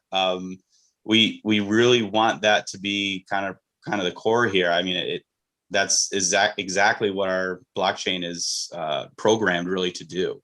Okay, so now you're going to add to your website a header that says BHAG. And you can leave it to those talented meme creators of yours to come up with the meme for BHAG. Good luck with that. And also, now just to clarify, I did say we want to be like fiat cash, but in the digitized world, that gives you all the privacy and everything like that. But another issue that's with fiat cash is, as we all know, and we're all experiencing it right now after COVID, is the inflationary value of cash. That is, it's absolutely terrible. Fiat cash has been inflated beyond what I thought it could get to in my short years here on Earth. But LightCash solves that issue as well. There is a max cap. We're not. So because I have to think in pictures, this is how I understand inflation. You guys tell me if I'm on target. But for me, I love me some good coffee in the morning. Okay. So let's just imagine that for Father's Day, I get this big hairy ass coffee cup. So that's my BHAC. Okay. And I go to my coffee maker and I put the just right amount of coffee in there that tastes perfect to me if it was in a regular cup. Okay. So that's my money supply. All right. Now, what happens if I just continue to add water to that coffee? Add a little bit more water, little bit more water. Now that cup is half full, right? Because it's a big ass cup. Well, if you take a sip of it, does that coffee, does it taste like coffee, or is it diluted? So to me, the money supply is diluted, which means, what you could buy for 25 cents 30 years ago now is going to cost you $1 because they've just diluted the supply. Your money doesn't go as far as it used to because they poured too much water in the coffee cup and ruined it. And they're going to continue to do that. And one day it's going to get so bad that coffee cup is going to runneth over. It's not going to look black like coffee. It'll be totally clear. It'll be worthless. It'll be Miramar worthless. So would you guys agree with that? And if you do, then tell me how you're different. I mean, that's exactly how inflation works. But, we're inflation resistant as where we have a max cap on our coins. So when you hit that breaking point where all the coins have now been minted, which is a long time down the road. How long is it going to take before all of your coins are emitted? Nerd. To be honest, I'm not 100% sure. Well, it's because we're trying to do to do the calculation here. So I think you're at 30%. We established earlier. We are. I did that calculation, and we are at 30%. Yeah. So then you have 70% to go to be minted. Now, I would push back and say, if you're talking about counter inflation, you have 720 million or so. 22 million. 722, yeah. Yeah, and we talk about that being a cap, so you can't print more than 722 million. But then you would look like recently had on as a guest Epic Cash. They're 21 million. Right. So it seems to me, just being objective, that 21 million would be more inflation resistant than something that's 722 million. How am I wrong? So if you look at how many people that live in the world as a whole, I mean, we're over 7 billion. Mm-hmm. So if you're trying to solve the issue of the utility of being used every single day, mm-hmm. and also a store of value, we hit both accounts, because the fees for transferring Bitcoin is extremely high. We have extremely low transfer fees. That's one of our biggest attributes to being a utility for everyday use, is that our transaction fees are extremely low. And our price could get to a reasonable dollar amount, as where we can go back to the point where, yeah, it only costs about 25 cents to buy a loaf of bread, let's say. It would be, 0.25 LiteCash as opposed to 0.000053, So we're solving the issue of, are we a store of value? Yes, we could act as that as well, or we could act as an everyday usable coin, because our max supply is more realistic as opposed to just 21 million. Yeah, but keep in mind, the beauty of cryptocurrency is, like with Bitcoin, you have Satoshis, right? So, mm-hmm. so it's divisible. So right. that I mean, I know for myself, I wouldn't want to have to buy a candy bar and have to pay a fee that won't even be transactable through the Bitcoin blockchain because it's not through the right. I mean, there's only so much. There's only so many going down. 100%. I think there's going to be a point in time where Bitcoin may be $1 million a coin, but to be able to transact, it may cost you $1,000 to do that. So right, which makes it not useful. And I get that 100%, but I'm trying to, in my mind, because privacy is my thing. I'm thinking in terms of like just a fair comparison between you. Epic Cash also has low transaction fees, but they have 21 million. So I'm trying to reconcile in my mind which one would be more resistant to inflation, and it just seems to me the 21 million would be. And again, I'm not. It's not a gotcha question. It's just me trying to do the math in my head, and I'm a little slow up the on ramp sometimes. Yeah, and and you're not wrong. It's just it really depends exactly what you're looking for. I mean, if you want a coin that, let's say, Epic Cash gets to the price of Monero or higher, you're still looking at the same issue as you're transacting such a negligible amount that it turns off a lot of people that don't understand. So we're really, if you have that higher max cap, you can really portray that there is, 25 cents people can grasp. If you're saying a tenth of a penny, people are like, what are you talking about? There's nothing less than a penny. So it's more of a psychological adoption thing so that those of us out there can better translate it to what we would know as cash, right? Right. So, okay, that's a good answer. And I just got to interject. Our community on Telegram is memeing hard on BHAG right now. Oh, are they? They're memeing hard on BHAG. I love that. I love that. I'm not kidding you, man. That is what I love about cryptocurrency more than anything else is the communities. All of them. And I hate the tribalism, but I love the tribalism because it's kind of our protective nature. When mostly it kind of depends on where you have your funds invested and stuff, which is why I personally commit to you that I will become an investor in LightCash. And investor is the wrong word. I got to get that out of my vernacular. Yeah, I think it's a holder or a user. What would you guys call it? A holder, yeah. I mean, both are fine. Totally fine. I want to say invest because to me, I'm giving up my money, for your coins to be in my wallet. So to me, it feels like an investment, but I've been told before that it's just not language you want to use for purposes that are more SEC and there's legal issues around. And by the way, guys, this is not investment advice. None of this is. So always got to put that disclaimer out there. Yeah, you make your own big boy, big girl decisions because I'm not providing anything. This channel is dedicated to documenting my journey, and I have taken the challenge seriously to do my own homework, and I've done it publicly in front of you so that maybe you can by osmosis either make your own decisions. And you guys have been fantastic at answering all of the questions that I have. Let me just we have gone down that. You have, I mean, it doesn't even matter. Does the team have any lockup period on the coins? Again, we're trying to avoid a pump and dump, but no, we're all fair.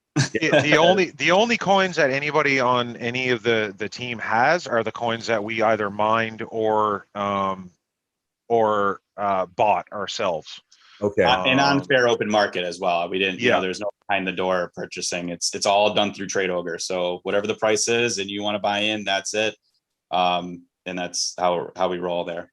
I had one person who's smarter than me tell me that TradeOgre is illegal, and it's not if, it's when they'll be shut down. What would happen to your world if TradeOgre, all of a sudden went poof, disappeared?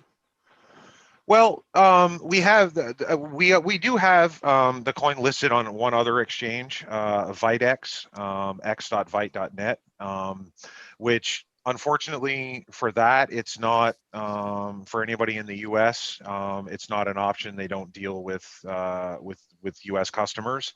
Vitex? Yeah, I don't think. VITE exchange? Yeah. Oh, no, that's not true. I downloaded their app. I was able to buy some Epic Cash on there. Okay, well, at least in the disclaimer on their app, I'm pretty sure it says United States, but I could be wrong. Okay. So people could go to if on your, at least on my iPhone, I was able to go to Vite, VITE exchange, and they call it Vitex or Vitex. Yep. I don't know which, but so that would be to where you would be represented there, and people would what they would send in BTC. Yeah, the same kind of thing, and I'm just looking at their website, and it does say Vitex does not serve customers in the following countries, regions, territories: mainland China, Hong Kong, Cuba, Iran, North Korea, and USA, including all territories like Puerto Rico, American Samoa, Guam, Northern Mariana Island. But I mean, again, some of these, I'm sure there's ways around it, but it was really easy. I downloaded the app and I got my Epic Cash. So. Well, that might be like one of those, those disclaimers that they put on TV shows. This is not based on actual events. Right. Yeah. But I mean, honestly, if you're not like Coinbase, the United States, really technically not much is very legal. I had a HIT BTC account, which was a great exchange I used to like to use back in the day. And I got banned from them. So it's up to the exchange to really enforce it. TradeOgre doesn't have KYC. That's like the biggest thing right now, is everything's got to be KYC, and it goes back to tracking. They got to know where the money's going. They got to know when to tax it when it gets put back in. I heard in a different chat that somebody from Coinbase sent it to TradeOgre. They exchanged it for a coin and then end up selling. They then sold when it was higher. They got their Bitcoin, sent it back to Coinbase. And that's why I was asking the question earlier, if there was any issues with that, because it could have just been with this one person and it could have been user error. But they basically got the Heisman from Coinbase on that. I've had no issue thus far. Okay. And I have not heard anything in our Telegram, Discord, Twitter, Reddit. We have not heard any issues on that front. Okay. And I use both services regularly, Coinbase as well as TradeOgre, and send back and forth to and from. Never an issue. Okay. So the alternative would be, could somebody send their Bitcoin to their own wallet, then send it to TradeOgre, make the exchange, and then send the LightCash back to their wallet, which would, I presume, you would download? That's a good question. We never talked, I don't think. Did we talk about your wallet? Yeah, briefly. It's right on the front page of the website. Okay, let's go there. That's really important. Let me go to the website first.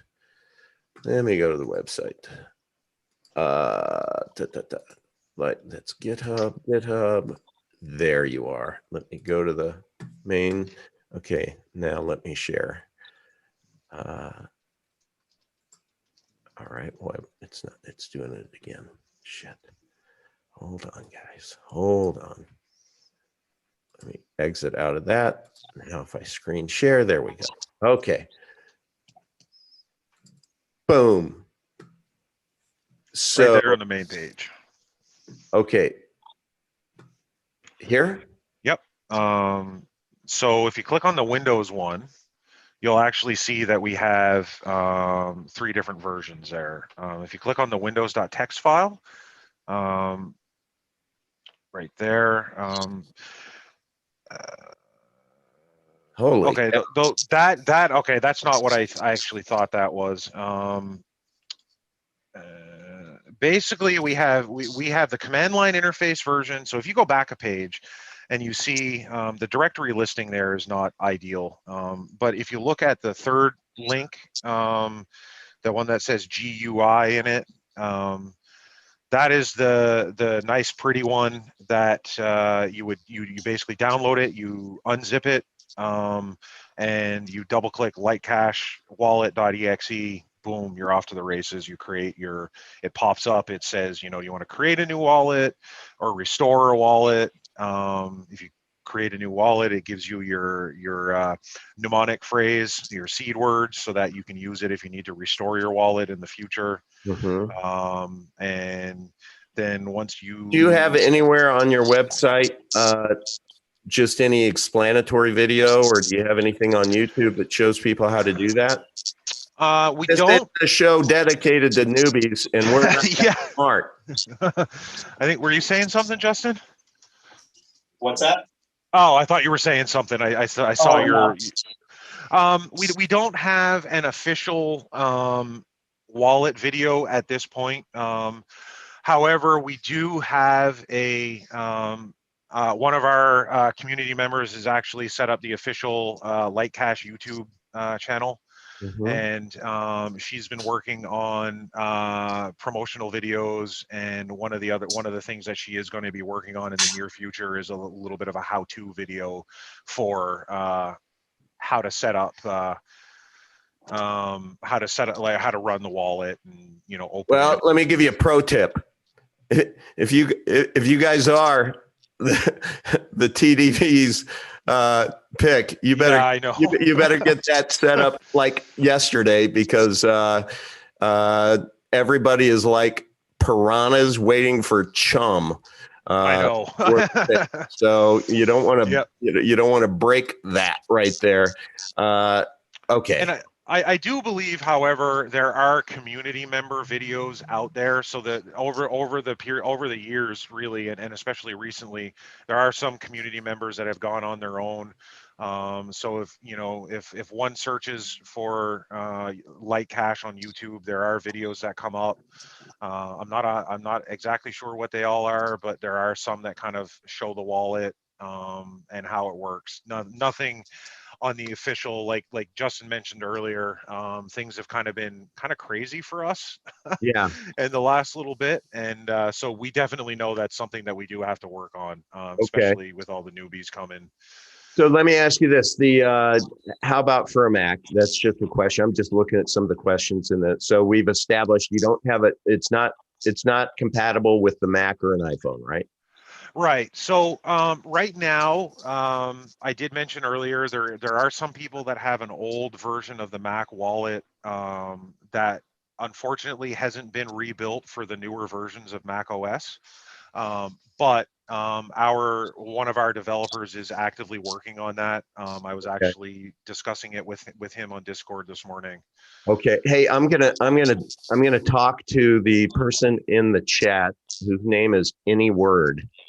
Anyword basically wrote 2 sentences, and I want to read it out loud to show you that you're speaking Chinese and I understand English, meaning this is a seasoned pro right here, and I'm a newbie.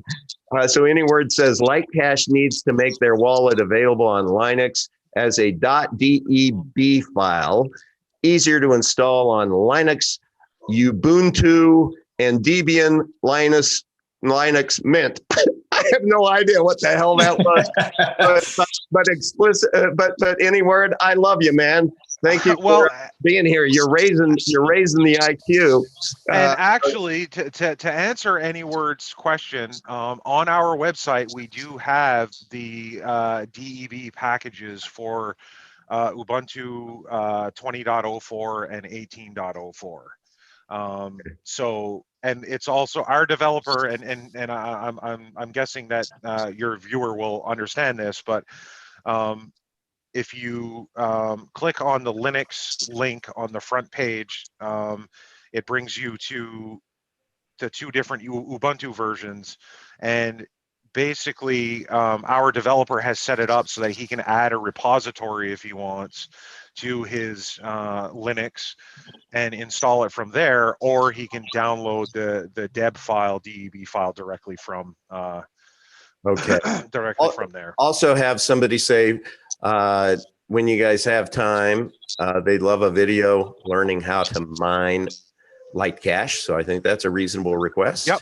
One thing, I'll interject again.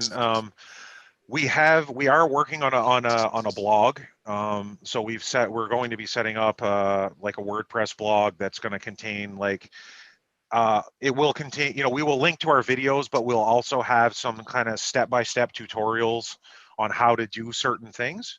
Okay. So that's definitely something that's on the radar as well. So it's gonna take time, but we certainly, that's one of the things that our community as well has kind of, that we hear from our community, is that we need to know, how we would like a video on how to mine. We would like a step-by-step guide on doing this, that, and the other thing.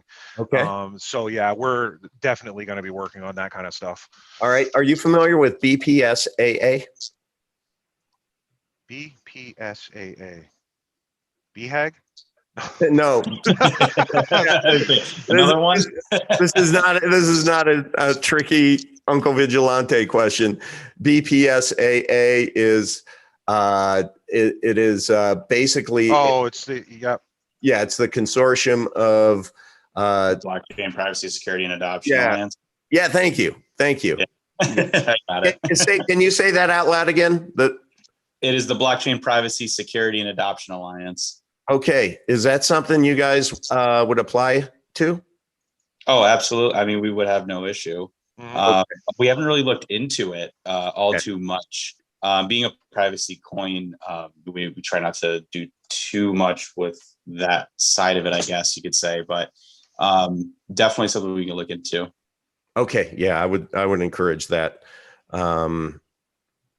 So, okay. Is there, this is a good one. This is just kind of a general question, but love to hear what you guys think.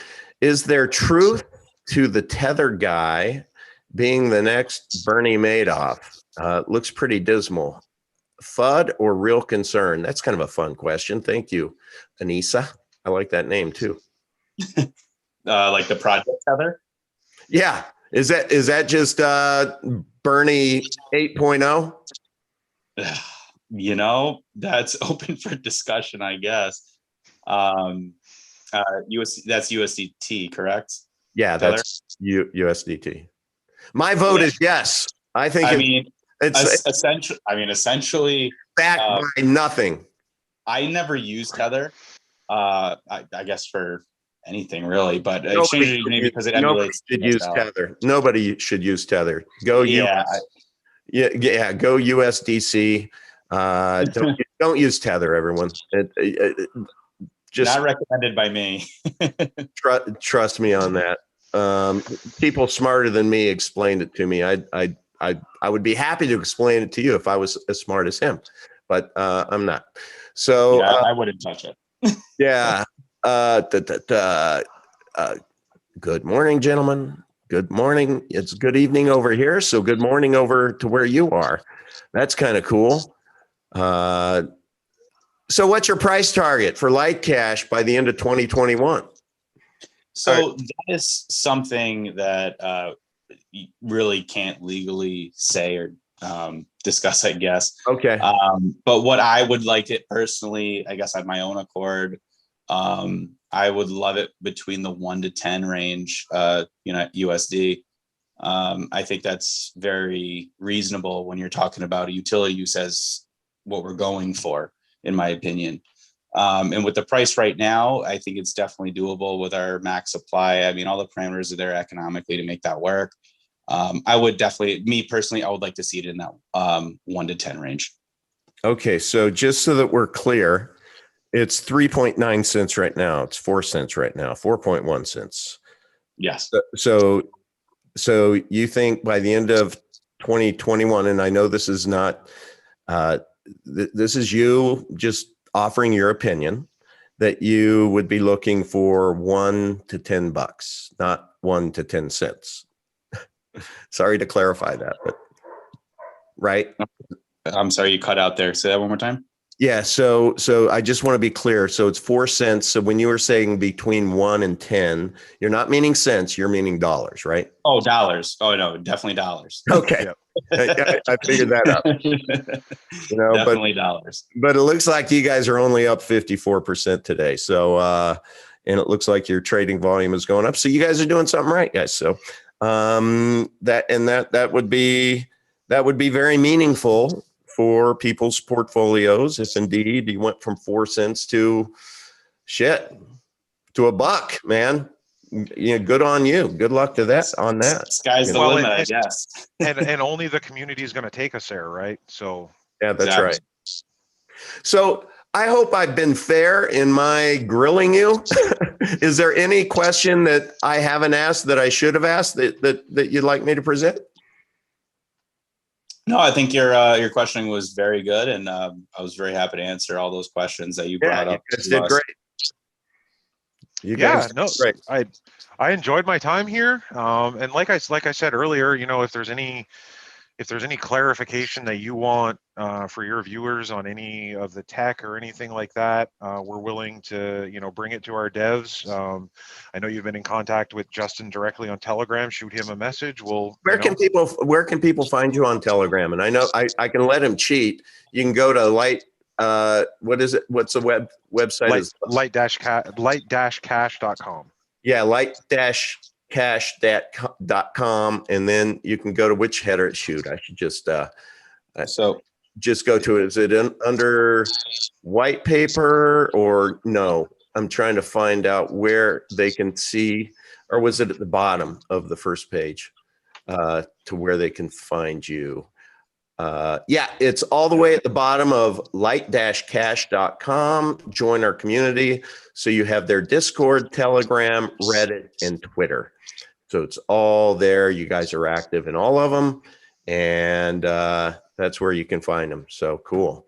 And I would like to pass along a message from one of our community members. I was just about to say it. Yeah.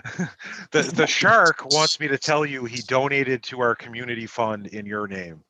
Oh, awesome. Awesome. In your honor.